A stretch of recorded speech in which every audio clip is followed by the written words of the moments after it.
A family photo from 1895 seems normal. When they zoom in on the girl, they discover something impossible. Carmen Rodriguez, a historian specializing in 19th century photography, climbed the creaking stairs to the attic of the Mendoza family house. She had been contacted by Elena Mendoza, a 78-year-old woman who wanted to catalog the historical objects before selling the property that had belonged to her family for more than a century. "My great-grandmother was very fond of photography," Elena explained while opening dusty trunks. "She had one of the most modern photographic studios on Sierpes Street. It was something revolutionary for a woman in 1895. Carmen carefully examined each daguerreotype and glass plate when Elena handed her a sepia photograph, perfectly preserved in an engraved silver frame. The image showed a well-to-do family posing in the courtyard of a typical Andalusian house. A man with a mustache and frock coat, a woman with a corset and long skirt, two boys with knickerbockers, and in the center, a girl of approximately 8 years old in a white lace dress. "This is my family in 1895, murmured Elena with nostalgia. "My great-grandfather Francisco Mendoza, his wife Isabel, my great-uncles Andres and Miguel, and little Esperanza." Carmen held the photograph near the window, taking advantage of the natural light filtering through the clouds. The quality of the image was exceptional for the era, with a sharpness that rivaled the best photographic studios in Madrid or Barcelona. But something in the girl's expression caught her attention. Esperanza was looking directly at the camera with an intensity uncommon for a girl her age. "What happened to Esperanza?" asked Carmen, noticing a certain tension in Elena's voice. Elena remained silent for a long time, her fingers trembling slightly as she held other family photographs. "She disappeared 3 days after this photograph was taken. They found her a week later at the port, drowned in the Guadalquivir. They never knew how she got there." Carmen felt a chill. The photograph that moments before had seemed like a typical family image of the era now took on a tragic dimension. Esperanza's eyes seemed to guard a secret that died with her at 8 years of age. Carmen took the photograph to her studio in the historic center of Seville, where she had access to the best magnifying glasses and microscopes available for analyzing historical documents. For decades, she had examined thousands of 19th century photographs. But something about this image disturbed her beyond the family tragedy. Under the intense light of her kerosene lamp, she began to examine every centimeter of the photograph with her magnifying glass. The photographic technique was impeccable, the exposure perfect, the composition carefully planned, the contrasts well defined. Elena's great-grandmother's studio was evidently first-rate. When she directed the magnifying glass toward little Esperanza, Carmen noticed something extraordinary. On the girl's neck, partially hidden by the lace of her dress, a small pendant was clearly distinguishable that was not visible to the naked eye, but most striking was what that pendant showed. Engraved in the metal could be clearly read, "RHC Weskinx 3." Carmen blinked several times, convinced that her eyes were deceiving her. She carefully cleaned the magnifying glass and examined the pendant again. The letters were unmistakable, engraved with a precision that contrasted dramatically with the date, 1623, more than 200 years before Esperanza was born. "This is impossible," she murmured to herself. An object from the 17th century, in possession of a 19th century girl, was not technically impossible. But why would a well-to-do family like the Mendoza allow a girl to wear such an ancient and apparently valuable piece of jewelry? Carmen consulted her books on the history of civilian goldsmithing, looking for information about 17th century engraving techniques. The initials RHC could correspond to some goldsmith of the era, but they could also be the initials of some important historical figure. By dawn, with tired eyes but a mind more alert than ever, Carmen made a decision. She would have to investigate the provenance of that mysterious pendant and its connection to the Mendoza family. Carmen headed early to the historical archive of Seville Cathedral, where the oldest parish records and civil documents of the city were preserved. Don Emilio Vasquez, the chief archivist, was an elderly man who knew every document in the vast collection. "The Mendoza were a very prominent family at the end of the 19th century, explained Don Emilio while reviewing baptismal records. Francisco Mendoza was an olive oil merchant and had business throughout Andalusia. His wife Isabel came from a family of artisans specialized in goldsmithing. Carmen found Esperanza Mendoza's baptismal certificate dated March 15, 1887. The girl would have been exactly 8 years old when the photograph was taken in 1895. However, what caught her attention most was a margin notation in the record, written in different handwriting. Died by drowning on October 26, 1895. Suspicious circumstances. Is there more information about her death? Asked Carmen with an accelerated heart. Don Emilio led her to the civil archives, where reports from the civil guard of the era were preserved. Among the yellowed documents, they found the official report on Esperanza Mendoza's death. According to the report, the girl had been found at the river port of Seville, in the waters of the Guadalquivir, a week after her disappearance. The report pointed out disturbing inconsistencies. Esperanza could swim very well according to family testimonies, and the place where she was found was very far from her house, on the other side of the city. Most disturbing about the report was a note from the investigator.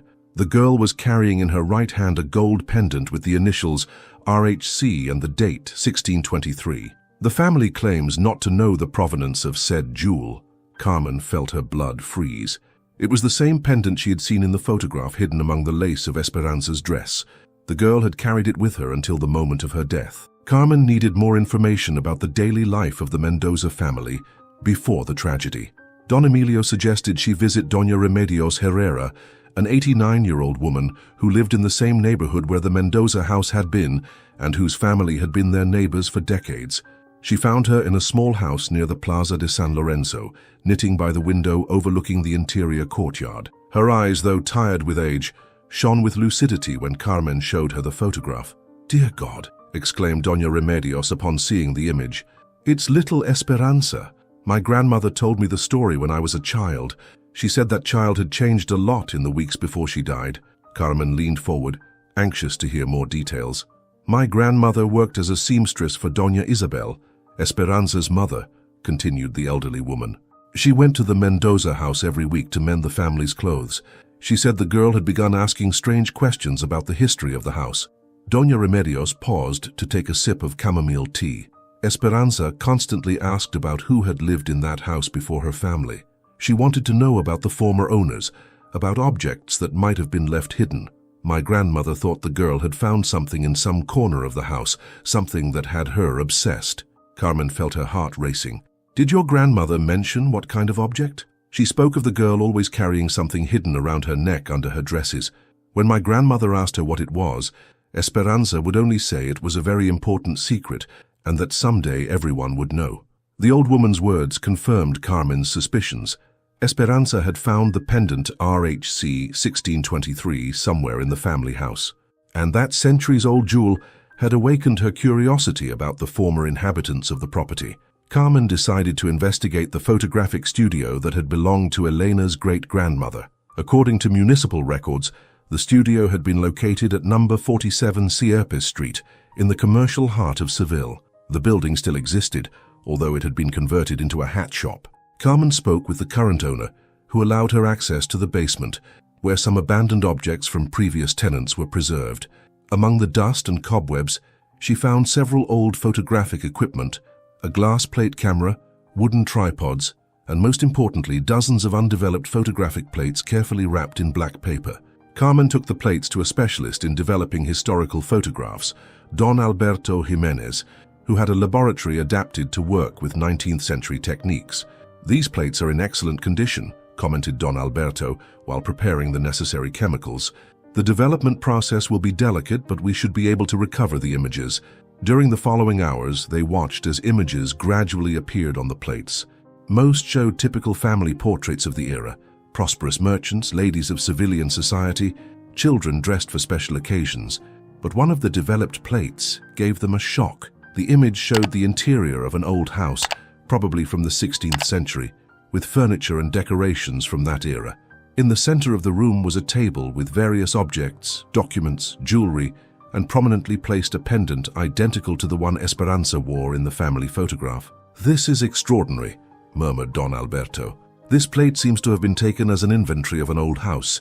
Notice the date engraved on the edge of the plate, 1894. Carmen examined the plate with a magnifying glass. Next to the pendant was a partially visible document, with the initials RHC clearly legible, and what appeared to be a will or legal document from the 17th century. For the first time since she had begun the investigation, Carmen felt she was approaching a concrete answer about the provenance of the mysterious pendant and its connection to Esperanza's death. Carmen headed to the Municipal Archive of Seville, determined to find more information about the history of the house where the Mendoza lived. Property records revealed that the house had been built on the foundations of a 17th-century mansion that had belonged to the Herrera de la Cruz family. The librarian Doña Pilar helped her locate documents about the former owners. What they discovered completely changed Carmen's perspective on the case. Don Rodrigo Herrera de la Cruz had been an extremely prosperous spice merchant who lived on that property between 1590 and 1643. Records indicated he had accumulated considerable fortune through trade with the Indies, but had died without direct heirs after a plague epidemic took his entire family. Most interesting was Don Rodrigo's will dated shortly before his death. The document specified that he had hidden his riches in a safe place inside the family house, and that he had left clues to find them in the form of jewelry engraved with his initials and the date of the hiding place's creation, 1623. According to this will, Carmen read aloud, Don Rodrigo created 3 identical pendants with the initials RHC 1623, each containing a different clue to locate his treasure. Doña Pilar found more related documents. After Don Rodrigo's death, the property had passed through several owners during the 17th and 18th centuries until it was finally acquired by the Mendoza family in 1820. During all those decades, no owner had managed to find the legendary treasure of Herrera de la Cruz. Carmen understood that Esperanza had found one of the 3 pendants, probably during her games in some hidden corner of the house. The girl, with the innocence of her 8 years, had not understood the true value of her find, but her curiosity had led her to investigate the former inhabitants of her home. The question that now tormented Carmen was, who else knew about Esperanza's discovery? Carmen returned to Elena Mendoza's house with a theory she needed to verify. If her suspicions were correct, Esperanza's death had not been an accident, but a murder motivated by greed. Elena received her with curiosity, anxious to know the results of her investigation. Elena, I need you to tell me everything you know about the people who worked in your family house in 1895, said Carmen, showing her the documents she had found. Elena went to an antique desk and extracted a carved wooden box. My great-grandmother kept all the important family documents here, she explained, including the contracts of domestic employees. Among the papers, Carmen found what she was looking for, the employee records of the Mendoza house. During 1895, there was a cook, 2 maids, a gardener, and a trusted administrator named Mauricio Vega, who handled the family's business when Francisco Mendoza traveled. What can you tell me about this Mauricio Vega? Asked Carmen, pointing to the name in the documents. Elena frowned as if trying to remember family stories. My great-grandmother always said that after Esperanza's death, Mauricio disappeared overnight. He took a considerable sum of money from the family businesses. My great-grandfather could never find him. Carmen felt the puzzle pieces beginning to fit together. When exactly did Mauricio disappear? According to family records, it was 2 days after Esperanza's funeral. My great-grandmother always suspected there was some connection, but could never prove it. Carmen examined Mauricio Vega's documents more carefully. According to his employment history, he had previously worked for other well-to-do families in Seville, and curiously, several of those families had reported thefts of valuable objects after his departure. Elena, I think Mauricio Vega knew about the legend of Herrera de la Cruz's treasure. When he saw that Esperanza had found the pendant, he understood that the girl could lead him to the complete treasure. Elena's eyes filled with tears. Are you saying that I think Mauricio tried to obtain information from Esperanza about where she had found the pendant. When the girl couldn't or wouldn't tell him, he murdered her to silence her and then searched the house looking for more clues. Carmen felt she needed more evidence before presenting her conclusions to Elena. She returned to visit Doña Remedios, taking with her all the documents she had gathered about Mauricio Vega. The elderly woman carefully examined Mauricio's photograph that she had found among the employee documents. "My God!" exclaimed Doña Remedios after a long silence. "This man, my grandmother spoke to me about him." Carmen leaned forward expectantly. "My grandmother told me that in the days before Esperanza's death, she had seen this man lurking around the Mendoza courtyard when the family was not at home. She thought it was strange because trusted employees normally didn't act so stealthily." Doña Remedios paused as if it was hard for her to continue with the memory. "But there's something more. The day Esperanza disappeared, my grandmother saw this man leave the Mendoza house carrying a large sack. It was very late at night and he was heading toward the port. Carmen felt her skin crawl. Did your grandmother report this to the authorities? She tried, but Mauricio Vega had influential contacts in the city. He was known for doing business with corrupt officials. When my grandmother went to the civil guard, they told her to stay away from matters that didn't concern her. The elderly woman took Carmen's hands in hers. My grandmother carried that guilt until her death. She always believed that if she had insisted more, maybe they would have found little Esperanza's murderer. Carmen understood that Mauricio Vega had used his position of trust in the family to observe Esperanza, discover her finding of the pendant, and finally murder her when he couldn't obtain the information he needed. Afterward, he had used his influence to silence witnesses and escape justice. There's something else you should know, added Doña Remedios. My grandmother told me that after Mauricio disappeared, rumors spread that he had bought a very expensive property in Cadiz, as if he had suddenly acquired a great fortune. Carmen returned to her studio that night, with her mind full of all the puzzle pieces. She placed the original photograph under the lamp and observed it for a long time, now completely understanding what it represented. The camera had captured the last moment of Esperanza Mendoza's innocence. The pendant RHC 1623, visible only under magnification, was evidence of a discovery that had sealed the girl's fate. Without knowing it, Esperanza had found one of the 3 keys to a centuries-old treasure, and that chance had made her a victim of an unscrupulous man's greed. Carmen carefully wrote her conclusions in her research diary. The death of Esperanza Mendoza on October 26, 1895, was not an accident, but a premeditated murder committed by Mauricio Vega, the family's administrator. Esperanza had found one of the 3 pendants left by Rodrigo Herrera de la Cruz as clues to locate his treasure hidden since 1623. Mauricio, aware of the treasure legend through his work with well-to-do families in Seville, recognized the value of the girl's find. When his attempts to obtain information failed, he murdered Esperanza and transported her body to the port to simulate an accidental drowning. The family photograph taken 3 days before her death preserves evidence of the pendant that motivated the crime. The exceptional quality of the photographic technique employed allowed capturing details that would have gone unnoticed with less sophisticated equipment. Carmen closed her diary and contemplated the photograph once more. In Esperanza's eyes, she no longer saw supernatural mystery, but the innocence of a girl who had played with forces she didn't understand, victim of human greed and the corruption of her era.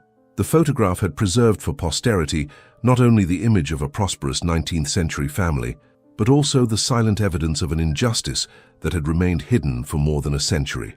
Carmen decided to share her discovery with Elena Mendoza. The elderly woman deserved to know the truth about what had happened to her great-aunt Esperanza more than a century ago, however painful it might be. They met in the same attic where the entire investigation had begun. Carmen carefully explained every detail of her finding, showing her the documents, testimonies, and evidence she had gathered. Elena listened in silence, with tears running down her wrinkled cheeks. At least, now we know the truth, she finally murmured. Esperanza didn't die by accident. She was the victim of a criminal who never paid for his crimes. Carmen nodded, taking the elderly woman's hands in hers. Your family can finally close this chapter with the truth. Esperanza deserves to be remembered not as a victim of a tragic accident, but as an innocent girl who was murdered by the greed of a ruthless man. Eleanor contemplated the photograph one last time before carefully storing it in its silver frame. What do you plan to do with this information? She asked. Carmen had reflected much on that question. I think this story should be preserved and shared. Although we can no longer bring justice to Mauricio Vega, we can honor Esperanza's memory and expose the corruption that allowed her murderer to escape. Months later, Carmen published a detailed article about the case in the Journal of Andalusian Criminal Historical Studies.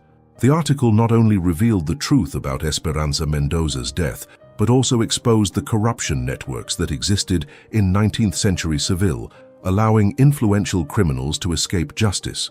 The 1895 photograph became a symbol of injustices silenced by power and corruption. Around the neck of an 8-year-old girl, hidden among innocent lace, a 19th century camera had captured evidence of a crime that had remained unpunished for more than 100 years. Elena Mendoza keeps the photograph in her home no longer as a distressing mystery, but as a reminder that truth, however late it may arrive, always finds a way to emerge. and every time she observes little Esperanza's eyes, she can see in them not only lost innocence but also finally restored justice. The rain that had begun on the day of discovery had ceased, and the Seville sun shone again over the terracotta roofs, illuminating a truth that had remained hidden for more than a century, waiting for the right moment for justice, though delayed, to finally be done.